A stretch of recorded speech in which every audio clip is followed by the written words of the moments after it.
Yo, what's good? It's King Kai. Why do we get into self-improvement in the first place? It's so that we can cultivate and create a life that's better suited for the experience that we want personally. It is no better feeling than writing down a bunch of goals and smashing them into pieces. But just like any good thing, too much can lead to your detriment. We have seen a plethora of improvement gurus and as well as the surrounding self-improvement community insinuate that SI is going to be the answer to all of your problems. So that means that getting bigger muscles will make the people who don't like you start to like you. Making more money will make your ex come back, or reading a whole bunch of books will answer all the questions you ever had about the universe. This turns self-improvement into an adaptation of identity. People, and those, especially those of a younger, more impressionable crowd, are much more likely to adopt this as their entire existence. Hi, my name is Paul, I'm on self-improvement. The problem begins with this. You learn, read, and grind, but you never truly live. Now, I'm not saying you guys should stop bettering yourselves. I 100% firmly believe that the self-improvement grind has gotten me in places I never could have imagined. I'm a lot stronger, I'm a lot more emotionally intelligent, and I'm a lot more capable of the day-to-day problems that life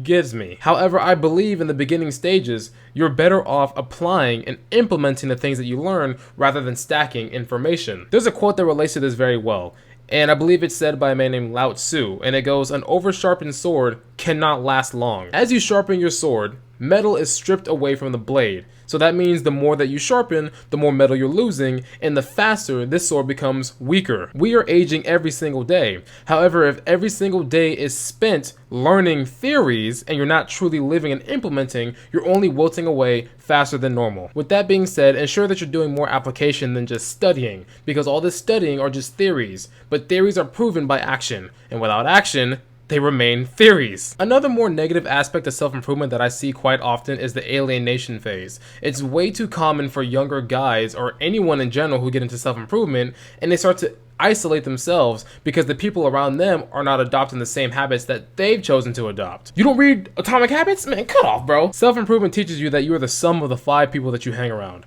And I can absolutely confirm that this is 100% true. If you're around people who don't add to a healthy, happy lifestyle, you are likely going to be dragged down with them. However, if the group of friends that you do have are not toxic, they're not dragging you down, they're supporting you, but they just don't have the same habits that you have, they're growing in their own way, but they just don't have what you have. That does not constitute a strong reason to cut them off. You should never throw away these people because they decided not to join your multi-level marketing scheme. However, if they're drug addicts, then obviously it's common sense, they gotta bounce. Good people are very, very, very hard to come by in this world, and it would be a deep shame if you were to cut these people off because some YouTuber told you to. And lastly, self-improvement sets a lot of unrealistic expectations for most of the people who consume this content. We all want to be successful in our own right. Success does not mean the same thing for the next person, but self-improvement makes it seem like success is black and white. Just because you are not a CEO doesn't make you a failure. I was in a self-improvement Discord server quite some time ago, and one of the members was young and starting his own journey. During the conversation, the topic was steered to careers, and he said this. He said that if a man is a janitor, I do not respect him.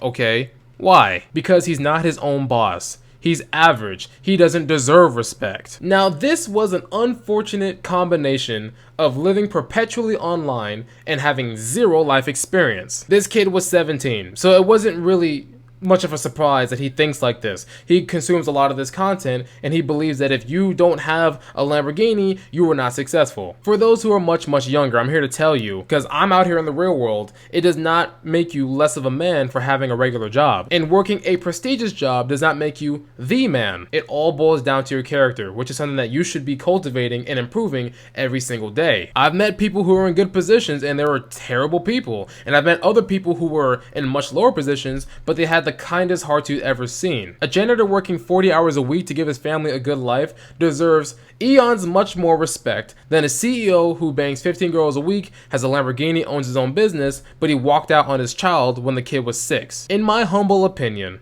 respectfully, that CEO is a piece of shit. Be very careful how you consume this kind of content. You can take advice from YouTubers like me, Hamza, Cole Hastings, whoever. But ultimately, it comes down to how you choose to live your own life. If you want individual lifestyle coaching, I do provide this in the description below. And if you want that group of people who are like-minded, my Discord is also in the description. This is your sensei, King Kai. I appreciate you guys watching, and I'll catch you in the next video. Deuces. Find